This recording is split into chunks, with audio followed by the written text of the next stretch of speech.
और हम सबके प्रेरणा स्रोत परम श्रद्धेय चौधरी अजीत सिंह जी की पावन कर्म भूमि पर उत्तर प्रदेश के यशस्वी मुख्यमंत्री आदरणीय योगी आदित्यनाथ जी का मैं स्वागत करता हूं।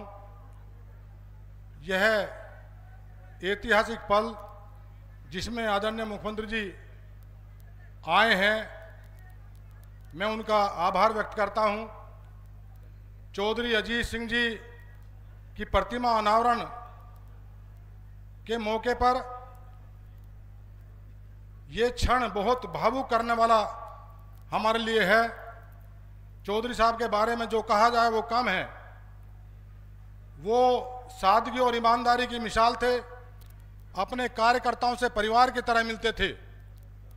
चौधरी अजीत सिंह जी की किसानों के प्रति जो उनका लगाव था, जो चिंताएं थी, वो सर्वविदित हैं।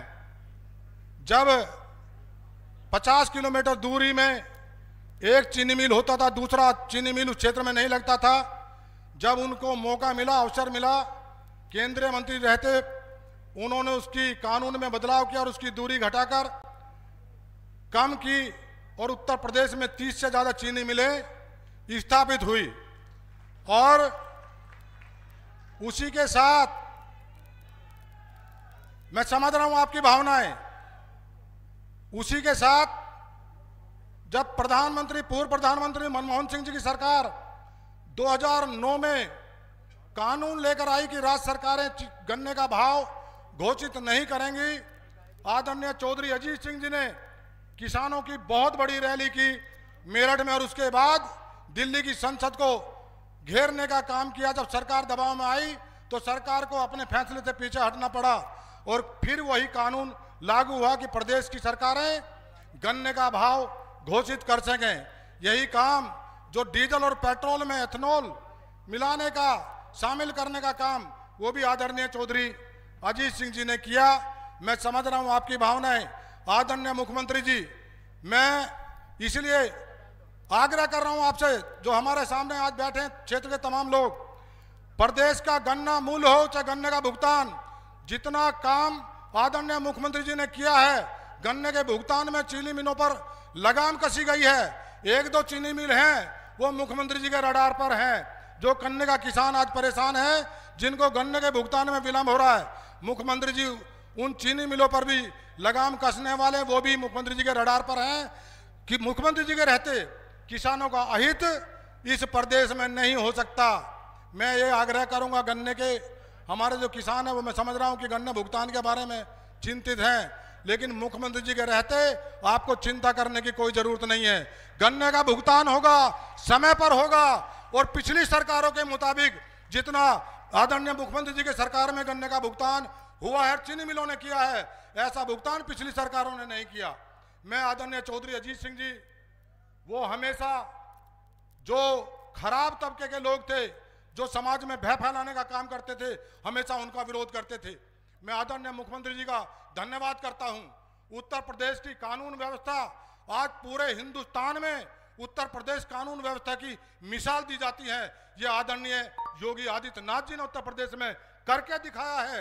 आज गुंडे, माफिया, अपराधी या तो जेल में, जेल से बाहर आना नहीं चाहते, इतना डर उनके अंदर है। और जो भ्रष्टाचारी हैं वो थर थर कांपते हैं। उनको डर लगता है अगर भ्रष्टाचार करेंगे तो कहीं ना कहीं महाराज जी बकसने वाले नहीं हैं। और ये बात मैं जरूर कहूं कि ये चौधरी चरण सिंह जी की कर्म भूमि है।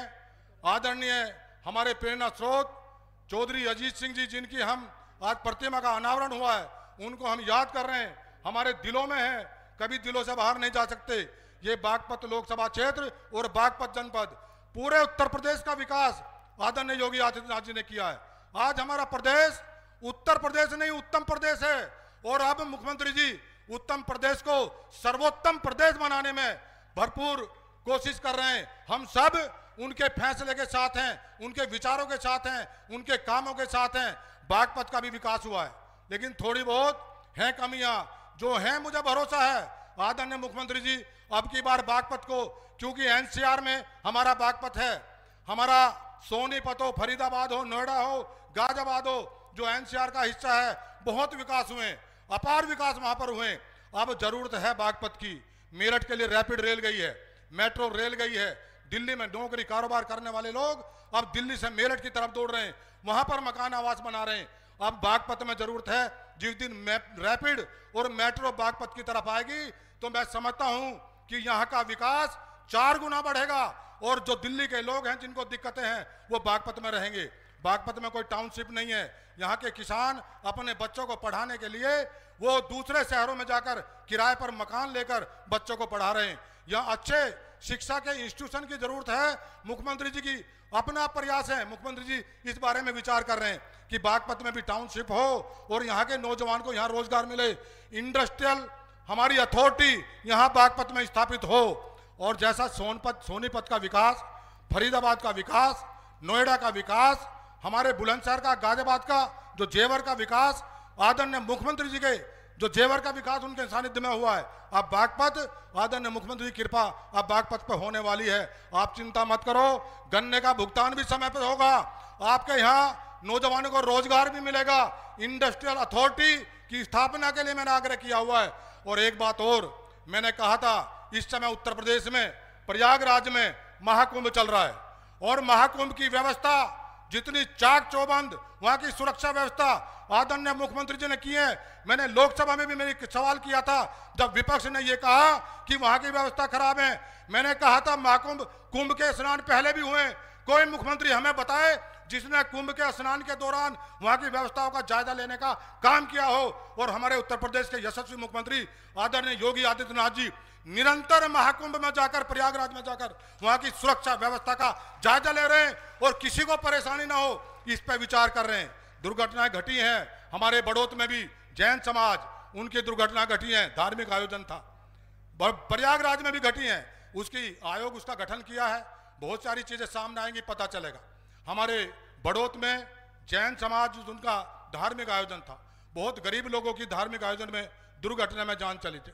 मैंने आदरणीय मुख्यमंत्री से पहले भी आग्रह किया था, मैं आज भी आग्रह करना, मेरा सविनय निवेदन है कि गरीब परिवार हैं, अगर थोड़ी कृपा आपकी उधर को हो जाएगी तो ये समाज जो गरीब है, जिनके घर में चूल्हा जलने की स्थिति अब नहीं है, शायद हो सकता है आपकी कृपा से, आपके आशीर्वाद से उनके घर के चूल्हे, उनके बच्चे अपना जीवन यापन आगे बढ़ा लेंगे।